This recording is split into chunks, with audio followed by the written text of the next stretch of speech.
Now, old man, though. Next thing that we got is that was announced this past week. All of a sudden, if I'm gonna say it was Monday or Tuesday, I think it was Monday. It just hit social media out of nowhere, commercial from Ronda, and then all of a sudden you see her and Gina face off, and then it's announced, oh hey, you know, Ronda Rousey returning to the octagon to face Gina Carano Carano. in the MMA bout on Netflix for developed by MVP Promotions, fighting under the umbrella of Jake Paul and Netflix right now currently, and it's going to be scheduled in May over there in California. Right, all of a sudden, big return for both fighters, and I'll give you this, old man. It's my opinion on this as of right now is I wanted to see this fight for sure, but I wanted to see this fight back in 2014, 2012 is when this was first established. Okay, to give you the sense stone, this was the big thing. Gina has not said anything negative about Ronda. They both really haven't talked trash about each other. They both respected each other, especially Gina. Gina has firmly all over her platforms, whatever you can look up with, has talked positives on Ronda in the sense of how she developed the women division, um, was able to get her name into UFC, become a big thing there because that's what Gina was trying to do back in the day, but because of the promotion that she was under currently got bought out by UFC, whatever contract it didn't work out in her favor. So hence why she gave up on MMA and decided moving to, acting. Acting became a big thing. And we you've seen her some of the shows. She became a big thing over there in Disney on Mandalorian. She became a big thing in Fast and the Furious. She headlined her own movie in Haywire, and she's been all over the platforms. And Deadpool, she wasn't even a Deadpool. You know what I mean? So she's been in everything and thus far, and what's it called? Done really well enough for herself. So for her to step back in the octagon now against Ronda, to me seems a little. It's not. It's under MVP Promotions, so I can only sit there and say this is the type of fight they would put on. They would put together the type of fight where it's like it's you guys already past your prime, but because you guys are big name appearances in general, I'm sure people are going to tune in and watch it. Which, in all honesty, old man, I'm going to sit back and watch it. I'm going to watch this for sure. And who knows what was happening? Hold on, man. You give me your opinion. I'm going to pass off to you, but I'll put my mic on mute real quick. So you go ahead and give your opinion on this real quick. Okay, so good. I'm gonna talk for a little good minute, everybody. So those who don't like to listen to me rant and chant and talk for a minute, get ready because I'm gonna rant and chant and talk for a minute. And those who want to leave, well, thank you for leaving, but be sure to come back because there's gonna be a lot more fun afterwards. So let's talk about Ronda Rousey and then Gina Carano. The, so, I'm back. Anyways, my go ahead. opinion is simple. Welcome back. So my opinion is simple. It's never too late to get a fight. Look at how long we waited for Pacquiao and Mayweather. We Yeah, got something, but we didn't get what we wanted. right. And look how bad that turned out. People paid 100, and people lost 100. Mm-hmm. And now over here, it's on Netflix. So you're not paying pay-per-view money. Facts. You're paying Netflix, Right. and you're getting these two to fight each other. They might not be fast as they were, but they're at a certain age where it's not like 40-year-old Gina Carano versus 20-year-old Ronda. They're both at a good age. They're both past their prime. That means that they're both in a good stance to fight each other. I want to see what they changed in their style to Oh, compete against each other now that they're a little bit older. okay. Because they're not gonna get Ronda running toward her and doing what she did back in the day. This is Right. the Ronda Rousey who got knocked out twice. This Right. is the Gina Carano who's been in Hollywood. Hasn't, last time she fought, she lost to Cyborg. Uh, a person who was over, in my opinion. she looked like she was on steroids, and I don't want to say it. I'm just allegedly saying that, Okay. but it's true. Look at her. She doesn't look like she, unless she really hit the gym like crazy. Okay. But I feel like it was more of a strong thing. But Carano lost that fight, so these two going at it. I feel like it's gonna be worth it. It's gonna be Yeah. fun. You're getting it free on Netflix, so why not just sit Hmm. back and enjoy? We Okay. talked about this is the same thing we talked about AI, the same thing we talked about Hollywood.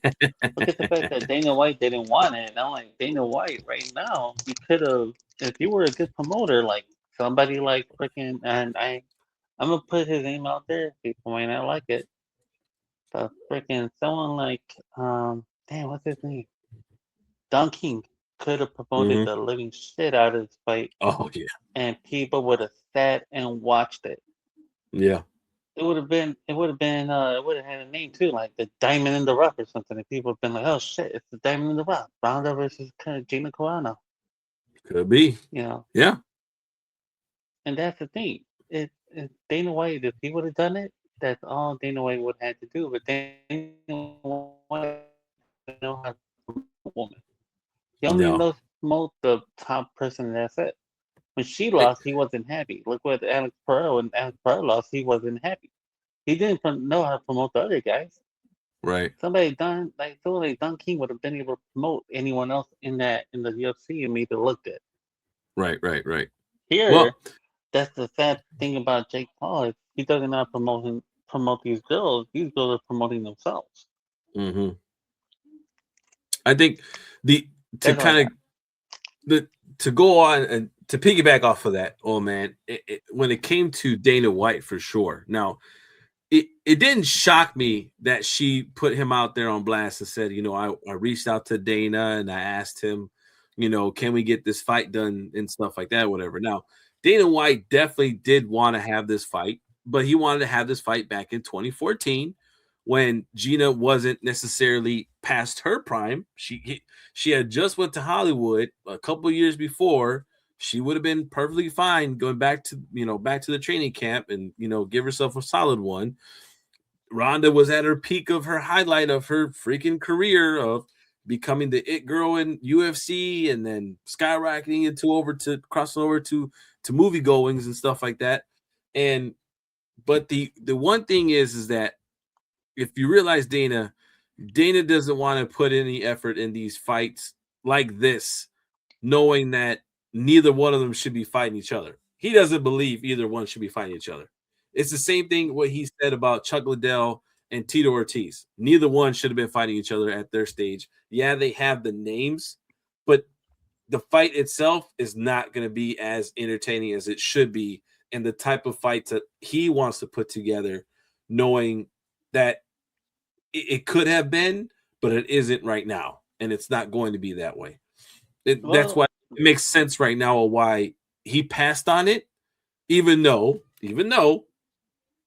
people are going to tune in and people want to see this, but it's just not to the caliber of what he wants to put his name behind, I think.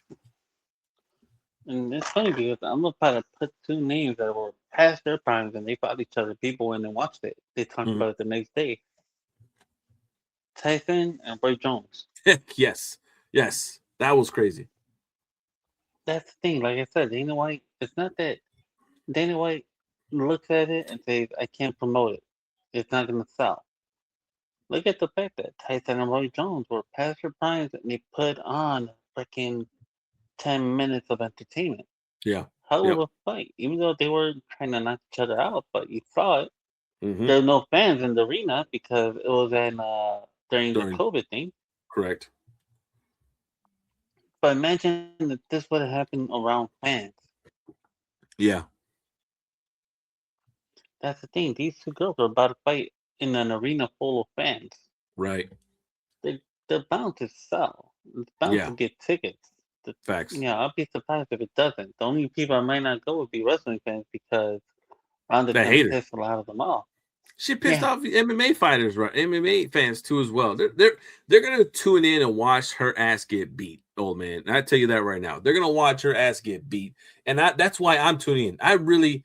I really want Gina to go in and beat her ass. Like I want her to be so crisp at her fighting skills again, the way she was, in order to throw haymakers at her. Because I've really Ronda pissed me off so much in the last 2 years of her media going and all her activities and stuff like that. You should talk about WWE. You should talk about UFC. You should talk about the fans. You should talk about the process of UFC. You should talk about the promotions. You should talk about the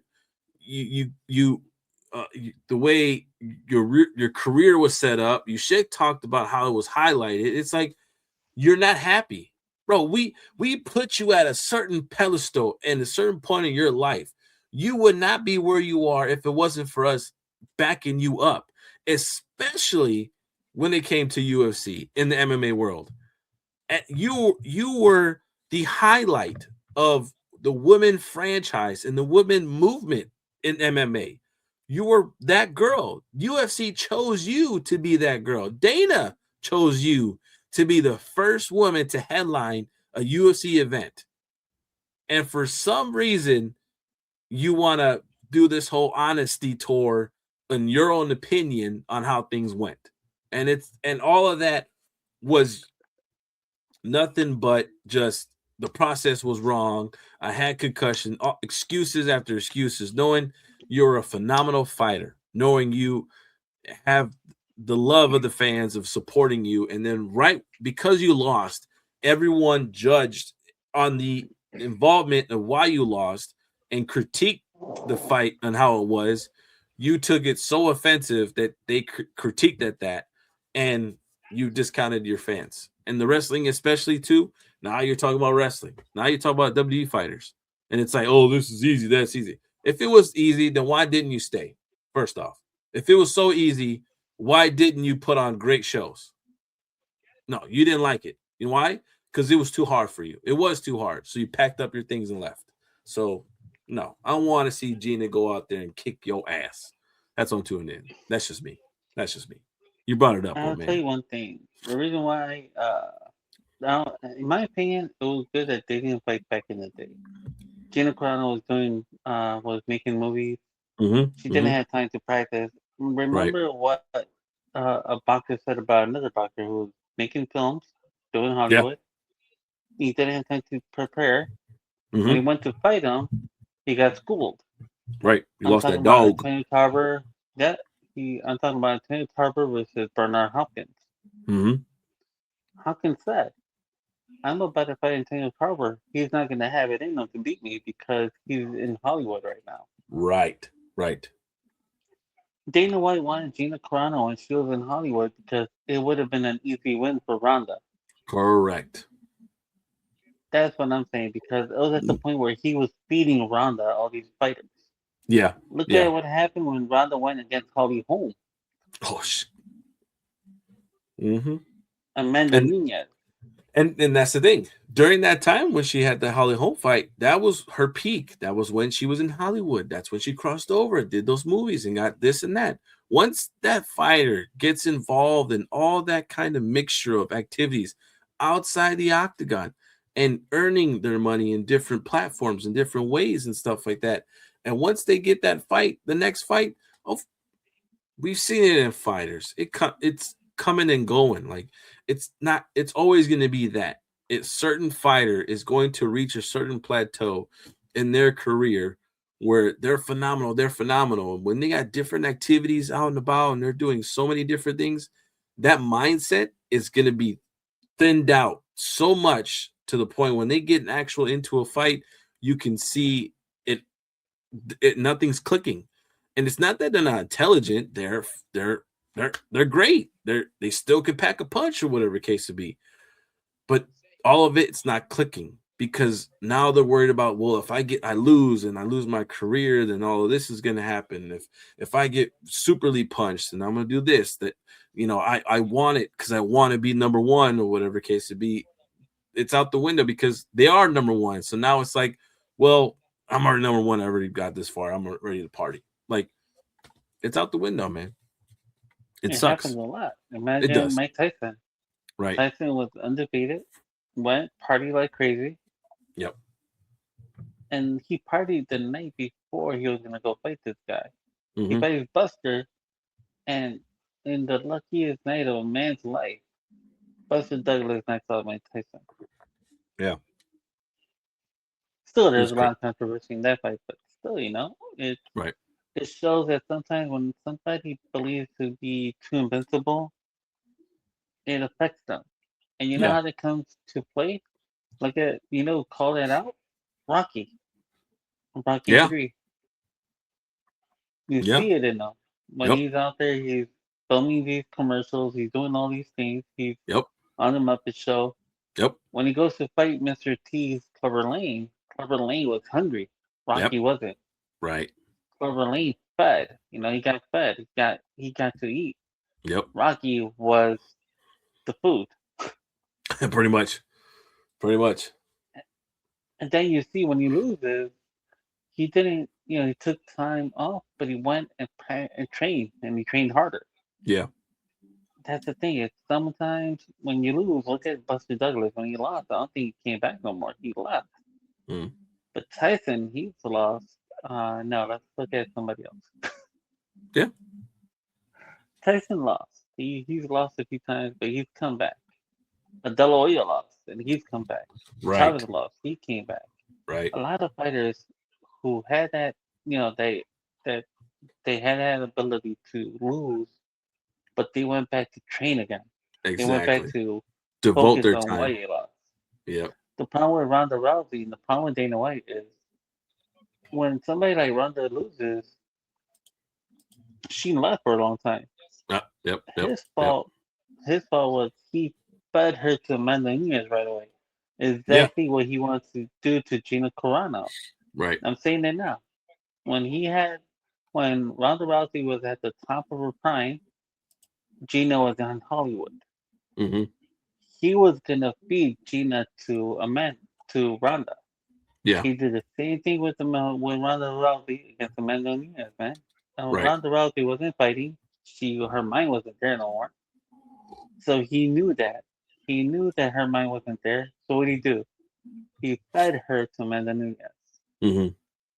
Instead of letting her have a few fights to build her out, to get her mind off, to bring her back into championship caliber, Yeah. he fed her so he could get rid of her.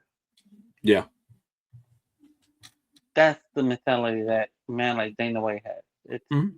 let me feed this one to my new lioness so that my new lioness becomes my new headliner, my new franchiser. Mm-hmm. I make money off of her. I get Yep. rid of the other one. Yeah. And then when Yeah. he knows he can't make money, he he can't really do nothing with the person. That's true. And that's No, what that's true. happened right Yeah. here. So That's yeah, true. now you got two girls that haven't been in the arena, haven't fought Right. nobody. Right. They didn't even have a tune-up fight, but they're gonna fight each other. Yep. That's what I'm saying. It's gonna be interesting because both of them they haven't fought nobody. The Right. training has been solely focused on each other. Mm-hmm. You're bound to get at least some entertainment out of it. Agreed. Agreed. A lot of aggression coming about. Especially, it's weird because I feel like Gina is going to be that underdog of that Rocky moment. You know what I mean? Rocky Balboa, where it's been so long, I haven't been in the octagon, but we're gonna put on some iron and get some pain behind these punches, type of deal, and just let it all out there. Who knows if she fights afterwards? But I think that's gonna be some. Now, old man, who wasn't happy about these announcements, was two people, and one of them we seen fight today. The other one beat one of the fighters and wanted to beat the other fighter, but never got the opportunity. Miss Chris Cyborg out there decided to go to X and state, make her comment and say, all those years of her of ducking me at 145 when we were both in our prime, question mark. I thought you had CTE or something, question mark. She has a point, old man, because wasn't that Ronda's whole little tour of her going through things and talking about her book and saying I was concussed. I wasn't, I didn't remember I was fighting when I went to the fight with Holly Holm. I didn't realize what was going on. I just needed to do the fight. All to promote her book, and that's what happens. Crazy. Well, Then you get Strickland out there mhm. interviewing, does his interview, and then says, when they asked him about the fight, he said, "Who gives a fuck?" Right? Crazy. But of course, us fans, we care. We give them. You know what I mean? We actually want to give our opinion and see this fight. We do. If you don't, okay, that's fine. But we do. So let it be. But what do you think, oh man? Did they I have fair think, assessments? well, for me, if, the thing I'm about to say about Chris Cyborg against Ronda, I think Floyd Mayweather's ideal of Olympic style blood testing and all that to catch somebody on anything. Mm-hmm. If you want to prove yourself, do something like that. I Okay. think it would have been good to watch them fight each other, yes. But I really don't feel like there's something up with Chris, and I just don't. Uh, like I said before, it's allegedly, but it's just my thoughts, my train of thought. I agree. I I think don't think she was not. I don't think she was natty. no, I don't think so. and that's the thing is if she, I feel like she overdid some stuff to her get her body and her power out the way it was. Mm-hmm. But that's just me. And that's what I'm saying. It's just my thought, not trying Sounds to good. throw dust at her. Right, But, right, right. the fight would have been interesting. We seen what she could do around at that time when she was in her prime and she was like taking out people back and forth. One, it doesn't come to Ronda's decision, it comes to Dana White. Facts. And Dana White, I don't know if he just didn't want to put the fight together or if he couldn't get Chris Edwards to leave to sign in sooner. I I don't think Dana wanted to put that fight together. I really don't think so. I don't think he really wanted to. I don't think any of us wanted to in a sense. I could see Dana saying no to that fight, particularly because she was a dog. She was a monster. She was Amanda Nunes before Amanda Nunes. And she was just Hmm. knocking the block off of fighters when she was on her run. And Ronda was not. She was growing in fan favorite, but wasn't there just yet. It was literally within that same year that she fought Holly Holm is when Cyborg decided to step in and come into UFC, if I'm not mistaken, and start fighting under the weight divisions and stuff like that, making a name for herself for UFC. So at that point, it was already kind of a little too late. They didn't want to. We're done. So there's no way Dana wanted to put that fight together because he would have known that by that them two fighting at that stage of life, Miss Cyborg would have knocked her block off and ended Ronda's career prematurely than what it ended against Holly Holm. My opinion. You could just see how things maneuver in that way. And then when Chris Cyborg came to UFC, in the beginning she was knocking people out. She was doing her thing again. And it wasn't until Amanda Nunes they fought each other, and you know, Amanda Nunes got rocked in the fight in the first couple of punches. She got rocked, and then all of a sudden she ended up rocking Chris. So it's different, man. It's a whole different situation with all that, and I don't think for sure didn't see that fight even developing no way, no shape or form whatsoever. Now after this, though, I can probably say that if Ronda does win, and if Chris does say enough, if Cyborg says enough, and this MMA event does really well, then maybe we can see a Cyborg versus Ronda over there on Netflix, an MMA event. Maybe, you know, we don't know if this whole MMA event is gonna be a whole full blown MMA event. Maybe there'll be some boxing matches. Who knows? Or kickboxing. Who knows? Or if it is all MMA events, then when we might see another card, we might see another one. I don't know, man. I think I might. Just saying.